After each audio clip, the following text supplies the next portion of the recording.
الله خالق كل شيء وهو على كل شيء وكيل. له مقاليد السماوات والأرض والذين كفروا بآيات الله أولئك هم الخاسرون.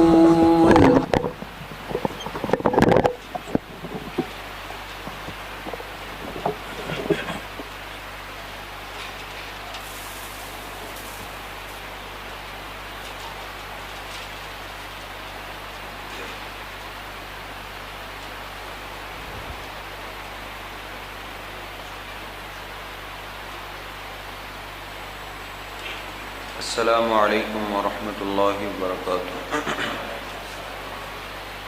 ان الحمد للہ نحمده ونستعینه ونستغفره ونؤمن به ونتوکل علیہ ونعوذ باللہ من شرور انفسنا ومن سیئات اعمالنا فلا مضل له ومن يضلل فلا هادي له أشهد أن لا إله إلا الله وحده لا شريك له وأشهد أن محمدا عبده ورسوله اللهم صل على محمد وأزواجه وذريته كما صليت على آل إبراهيم وبارك على محمد وأزواجه وذريته كما باركت على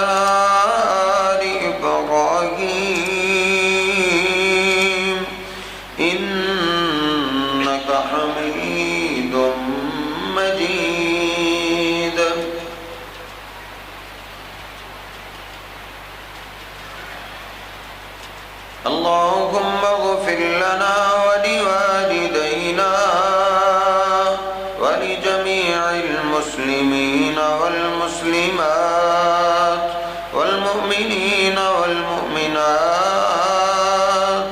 الأحياء منهم والأموات.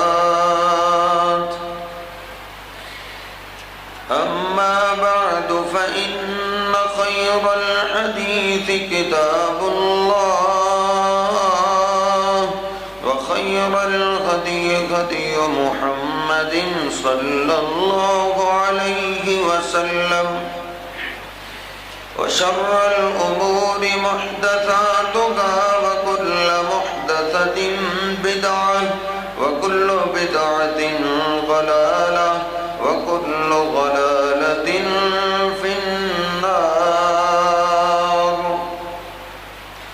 أعوذ بالله السميع العليم من الشيطان الرجيم من همزه ونفخه ونفسه.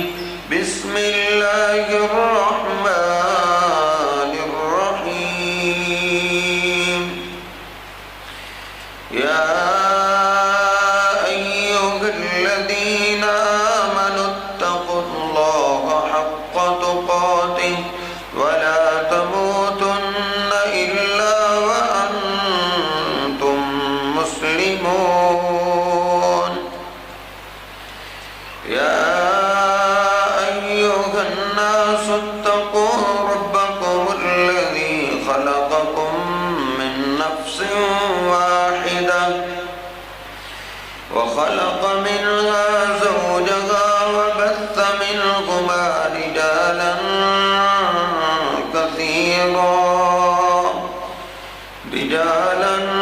كثيرا ونساء. واتقوا الله الذي تساءلون به والأرحام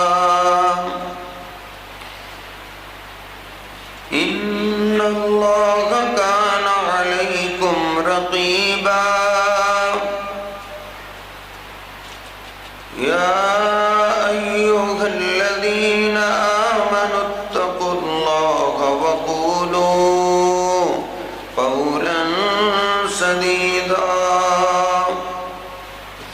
يصلح لكم أعمالكم ويغفر لكم ذنوبكم ومن يطع الله ورسوله فقد فاز فوزا عظيما أم يحسدون الناس على ما آتاهم الله من فضله فقد آتينا آل إبراهيم الكتاب والحكمة وآتيناهم ملكا عظيما سبحان ربك رب العزة عما يصفون وسلام على المرسلين والحمد لله رب العالمين.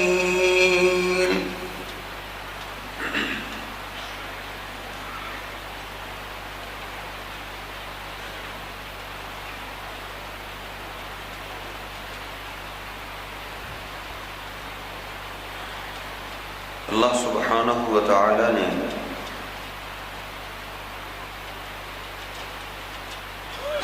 اپنے کلام پاک میں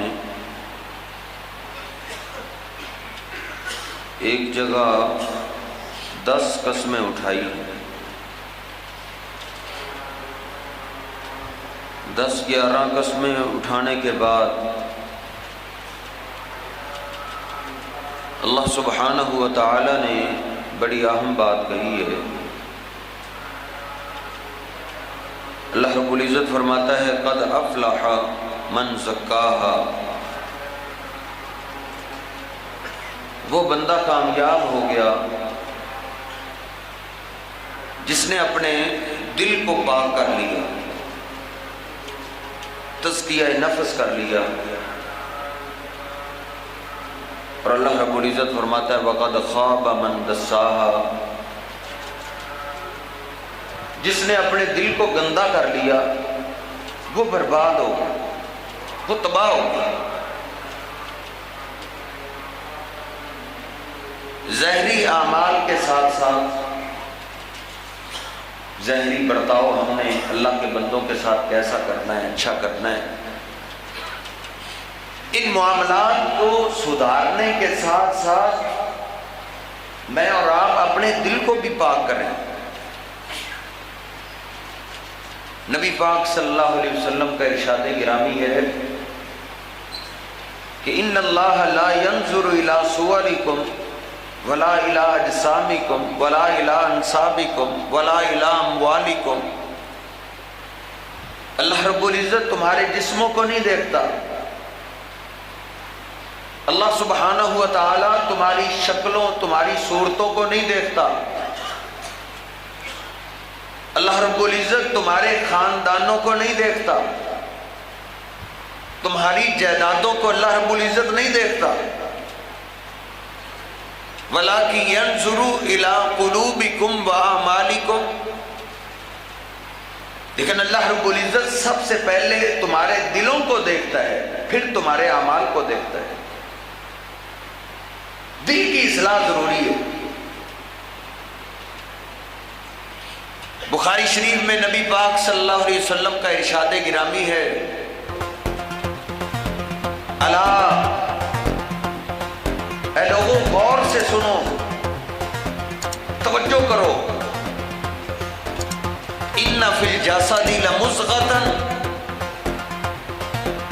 جسم میں اللہ پاک نے ایک گوشت کا لوتھڑا بنایا ہے، ایک گوشت کا ٹکڑا ہے ہر انسان کے جسم میں. ان صلح الجسد کلہ، اگر جسم کا وہ حصہ درست ہو جائے تو پورا جسم درست ہو جاتا ہے. وَإِن فَسَدَ الْجَسَدُ كُلُّهُ، اگر جسم کا وہ ٹکڑا برباد ہو جائے، بگڑ جائے، خراب ہو جائے فسد الجسد کلو، تو بندے کا سارا جسم خراب ہو جاتا ہے، بگڑ جاتا ہے۔ اللہ آپ پھر فرماتے ہیں غور کرو، توجہ سے سنو، الا وہی القلب، خبردار وہ جسم کا ٹکڑا دل ہے۔ اگر دل ٹھیک سب ٹھیک، دل خراب تو سب خراب۔ اس لیے ہمیں دل کی مہلک بیماریوں پہ بھی غور کرنا چاہیے۔ جسمانی بیماریوں پہ ہم بڑا غور کرتے ہیں، یہ بھی پرہیز کرو، دل کا مریض ہے یہ بھی پرہیز کرو، یہ ایک جسمانی بیماری ہے، ایک دل کی روحانی بیماری ہے، ان کی بھی ہمیں غور و فکر کرنا چاہیے۔ ان میں سے ایک مہلک ترین بیماری وہ حسد ہے، کسی پہ حسد کرنا۔ ام یحسدون الناس علی ما آتاہم اللہ من فضل، حسد دل کی سب سے بدترین اور بری بیماری جو کئی ایک گناہوں کو جنم لیتی ہے۔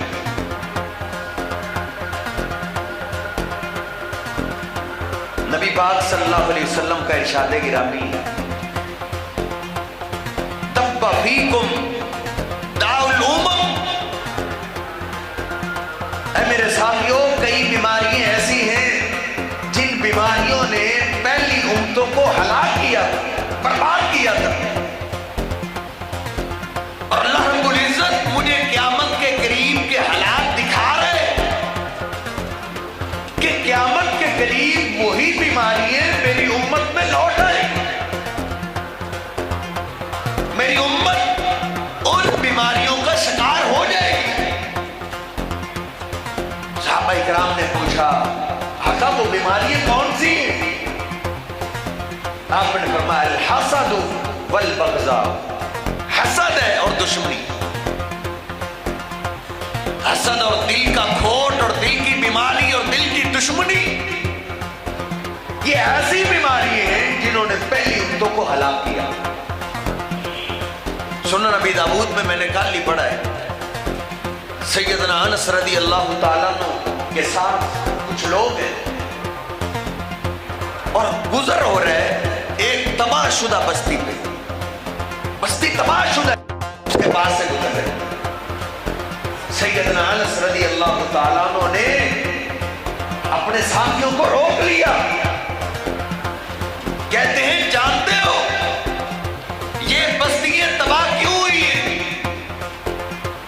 کہا ہم تو نہیں جانتے۔ نبی پاک صلی اللہ علیہ وسلم سے میں نے یہ سیکھا ہے، اہلکہم الحسد والبغضاء، ان بستیوں والوں کو حسد اور دشمنی نے تباہ کر دی۔ حسد کی وجہ سے بندے برباد ہوئے، اس لیے نبی پاک علیہ السلام کے جو مکہ کے مدینہ پاک کے ابتدائی خطبات ہیں وہ آپ سن چکے ہیں۔ آپ یہی کہتے تھے لا تباغضوا، دشمنیاں چھوڑ دو، ولا تحاسدوا، حسد کرنا چھوڑ دو۔ حسد کہتے ہیں اللہ رب العزت نے کسی اپنے بندے کو کوئی نعمت دی ہے، کوئی انعام کیا ہے، کوئی فضل کیا ہے، تو بندے کو تکلیف شروع ہو جائے کوئی کہ اس کو یہ اچھا کاروبار ملا تو کیوں ملا، یہ تو مجھے ملنا چاہیے تھا۔ تمنا لزوال النعمت، اور بندہ ہر وقت سوچتا رہے کہ کاش اس کا یہ کاروبار تباہ ہو جائے۔ کسی کی گاڑی خوبصورت دیکھ لے تو تکلیف شروع ہو جائے، دل میں کوسنے لگے کہ اس کو یہ خوبصورت گاڑی ملی تو کیوں ملی، اور اللہ کے جو اس پہ انعامات ہے اس کو تو کچھ سمجھتا ہی نہیں، بس دوسروں پہ نگاہ ہے کہ اس کو یہ اللہ نے انعام دیا ہے تو کیوں دیا ہے۔ خوبصورت لباس دیکھ لیا تکلیف ہو گئی، خوبصورت محل دیکھ لیا تکلیف شروع ہو گئی۔ کسی کے پاس چند ٹکے زیادہ آ جائیں تکلیف شروع ہو جانا، یہ حسد کی بیماری ہے، جس کی وجہ سے بندہ وہ کچھ کر بیٹھتا ہے جو ایک مسلمان کے اللہ کو ماننے والے کی شان نشان نہیں۔ یاد رکھو اللہ پاک کی نافرمانی کا آغاز حسد سے ہوتا ہے۔ اس کائنات کے اندر اللہ رب العزت بادشاہ کوئی مخلوقات میں اللہ کی نافرمانی نہیں کرتا تھا، جتنی بھی مخلوقات تھی سب اللہ کی فرما بردار تھی۔ جب اس کائنات میں نافرمانی کا آغاز ہوا ہے وہ ابلیس نے کیا ہے، اور ابلیس کو نافرمانی پہ ابھارنے والی چیز حسد تھا۔ کروڑ اللہ کو سجدہ کر چکا تھا ابلیس، جنوں میں سے اللہ کا مقرب ترین بن چکا تھا۔ اللہ رب العزت نے آدم علیہ السلام کو پیدا کیا اور بڑی عزتوں سے نوازا، بڑے مقام سے نواز دیا آدم علیہ السلام کو۔ خلقہ اللہ بیدیہ، پہلی اللہ نے یہ عزت دی کہ آدم علیہ السلام کو اللہ پاک نے اپنے دونوں ہاتھوں سے بنایا، دونوں ہاتھوں سے مٹی کو گوندھ کر اللہ رب العزت نے اپنے ہاتھوں کے ساتھ آدم علیہ السلام کا مجسمہ بنایا ہے۔ اب ابلیس کو تکلیف شروع ہو گئی کہ ہمیں اللہ رب العزت نے کون کہہ کر بنایا ہے، اور اس کو اللہ یہ مقام دے رہے ہیں آج جس نے اللہ کو ایک سجدہ بھی نہیں کیا۔ ہم تو اتنے سجدے کر چکے ہیں اور اس کو اللہ اپنے ہاتھوں سے بنا رہے۔ وَنَفَخَ فِيهِ مِن رُوحِهِ، اور اللہ رب العزت نے آدم علیہ السلام میں اپنی پھونک کر حیات پیدا کی، پھونک ماری اللہ رب العزت نے، آدم علیہ السلام کو زندہ کر دی۔ اب آدم علیہ السلام کی عزت شروع ہو گئی۔ اللہ رب العزت نے آدم علیہ السلام کو علم سے نوازا جو کسی اور کو علم نہیں دیا تھا۔ اللہ رب العزت نے پھر فرشتوں کو حکم دے دیا، اسجدوا لآدم، اے فرشتوں آدم کو سجدہ کرو۔ اسجد لہ الملائکہ، اللہ رب العزت نے آدم علیہ السلام کے سامنے فرشتوں کو جھکا دیا۔ اس وقت ہماری شریعت سے پہلے تعظیمی سجدہ جائز تھا، اس امت پہ تعظیمی سجدہ حرام ہو چکا ہے۔ سجدہ اس امت پہ صرف اللہ کے لیے۔ فرشتوں کو حکم دیا سجدہ کرو، انہوں نے سجدہ کیا۔ سورۃ الاعراف میں اللہ رب العزت نے پھر ابلیس کو بھی حکم دیا کہ ابلیس تم بھی سجدہ کرو۔ اب جو حسد دل میں تھا نا، اندر اندر میں کس رہا تھا، وہ حسد باہر آ گیا۔ کہتا میں نے نہیں سجدہ کرنا، میں سجدہ کرو آدم کو۔ اللہ رب العزت نے کہا ما منعک الا تسجد اذ امرتک، ابلیس جب تجھے میں نے حکم دیا ہے تو پھر تم نے سجدہ کیوں نہیں کیا؟ اس نے کہا انا خیر منہ، سجدہ تو اس کو کرتے جو بہتر ہوتا ہے۔ انا خیر منہ، میں اس سے بہتر ہوں۔ خلقتنی من نار وخلقتہ من طین، اے اللہ مجھے تو نے آگ سے پیدا کیا ہے۔ آگ کا کام جھکنا نہیں ہے، آگ جیسے بڑھتی ہے آگ اوپر کو اٹھتی ہے۔ وَخَلَقْتَهُ مِن طِينٍ، آدم کو تو نے مٹی سے پیدا کیا، مٹی جتنی زیادہ اتنی نیچے آتی۔ انا خیر منہ، میں اس سے بہتر ہوں۔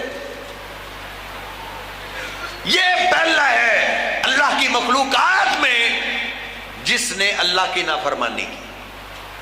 کیوں کی ہے؟ حسد کی بنا پر۔ اس نے حسد کیا آدم علیہ السلام سے۔ اللہ رب العزت نے کہا بھاگ جا یہاں سے، ان علیک لعنتی الی یوم یبعثون، قیامت کے دن تک تجھ پہ لعنتیں برستی رہیں گی۔ اس نے بھی کہا پھر میں تیرے بندوں کو تجھ سے دور کرتا رہوں گا۔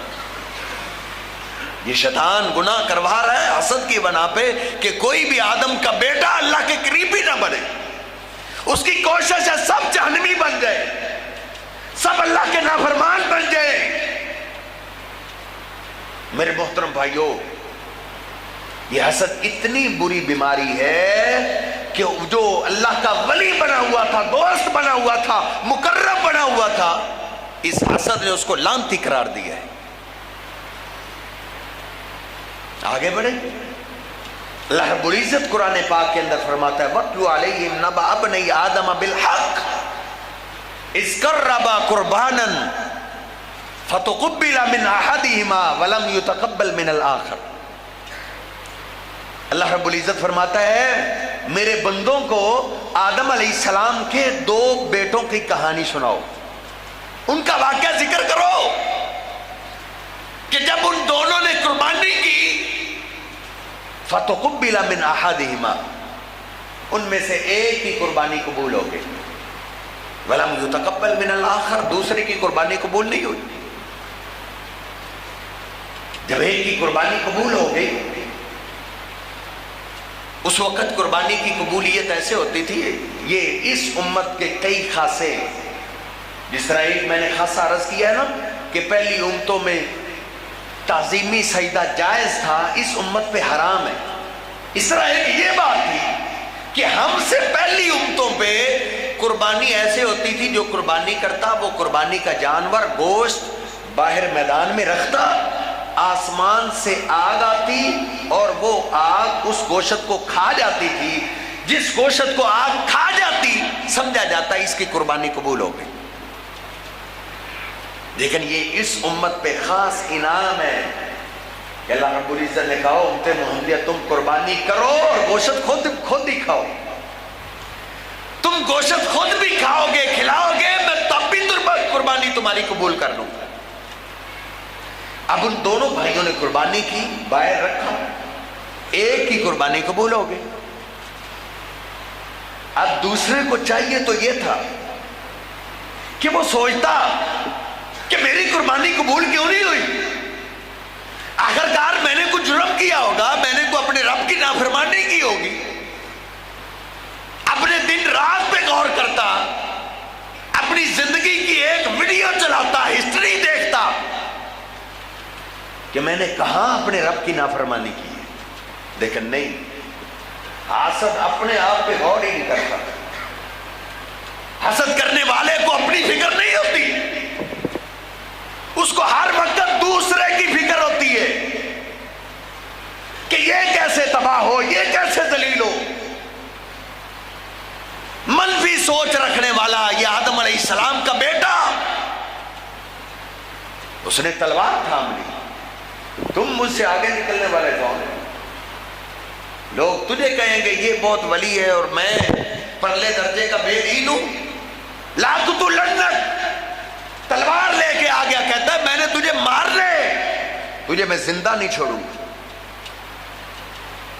اس نے کہا بھائی میرا کیا قصور ہے, میں نے کیا جرم کیا ہے, میں نے تجھے تھپڑ مارا ہے, گالی دی ہے, میں نے تیرا جرم کیا کیا ہے, کیا قصور ہے میرا؟ قربانی قبول کرنا یہ میرے پاس کی تو بات نہیں.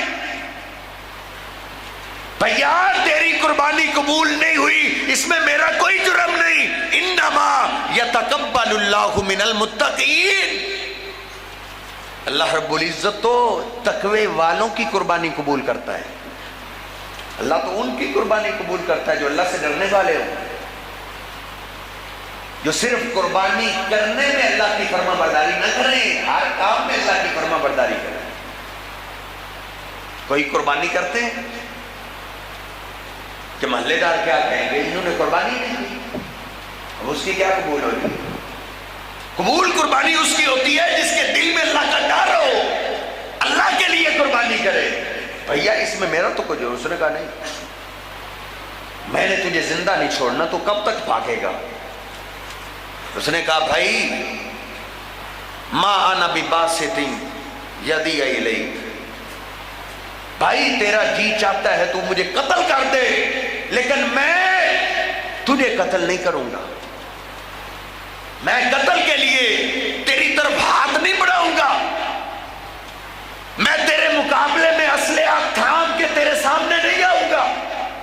کیوں؟ انی اخاف اللہ رب العالمین، میں تو اپنے رب سے ڈرتا ہوں۔ اگر مسلمان مجھے اور آپ کے قتل کا پروگرام بنا لے تو ہم دفاع تو کر سکتے ہیں، آگے سے اپنا بچاؤ تو کر سکتے ہیں، لیکن آگے والے مقابلے والے مسلمان کو قتل کرنے کی اجازت ہمارا اسلام نہیں دیتا۔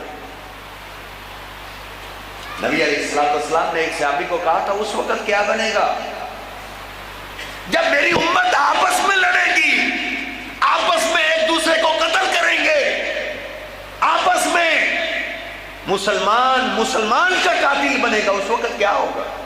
صحابی نے عرض کیا حضور آپ مجھے وصیت کر دیں۔ کہا اگر ایسا زمانہ تیری زندگی میں آ جائے تو تم نے تلوار کو پتھر کے اوپر مار کے اس کی دھار کو ختم کر دینا، تم قتل ہونے والوں میں سے بن جانا، قاتل نہ بننا۔ کیوں؟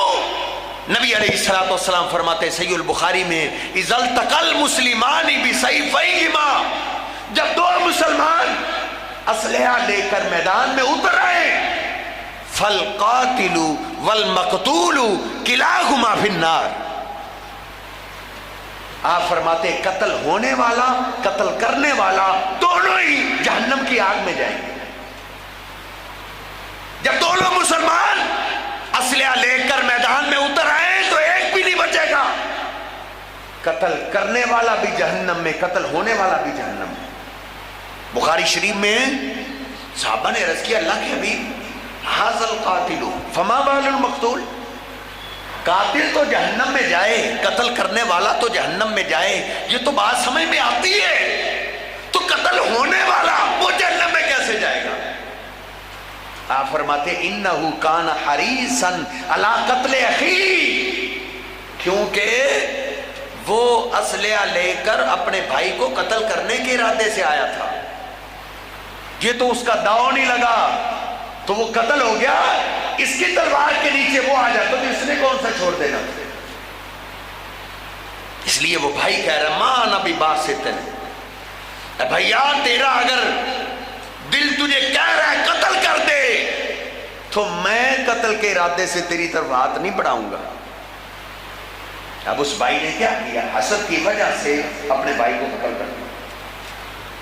یہ روئے زمین پہ پہلا قتل ہے، پہلا قتل، اور یہ قتل کس وجہ سے ہوا؟ اس کی بنیاد حسد ہے کہ عزت اس کو ملی تو کیوں ملی، یہ عزت تو مجھے ملنی چاہیے تھی، یہ مقام تو مجھے ملنا چاہیے تھا، یہ شان تو مجھے ملنی چاہیے تھی۔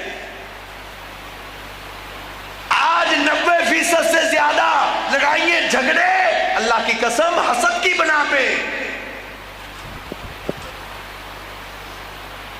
کسی کے پاس مال زیادہ آ جائے ہم سے برداشت نہیں ہوتا، کسی کو اللہ عزت زیادہ دے دے ہم سے برداشت نہیں ہوتا۔ یوسف علیہ السلام بیچارے معصوم بچے کا کیا جرم تھا، کیا قصور تھا؟ خواب دیکھا نا، ابا جی سے عرض کرتے ہیں ابا جان انی رأیت احد عشر کوکبا والشمس والقمر رأیتهم لی ساجدین، میں نے 11 ستاروں اور سورج اور چاند کو دیکھا ہے وہ مجھے سجدہ کر رہے ہیں، ستارے مجھے سجدہ کر رہے ہیں۔ ابا جان میں نے سورج کو دیکھا ہے، چاند کو دیکھا ہے، وہ مجھے سجدہ کر رہے ہیں۔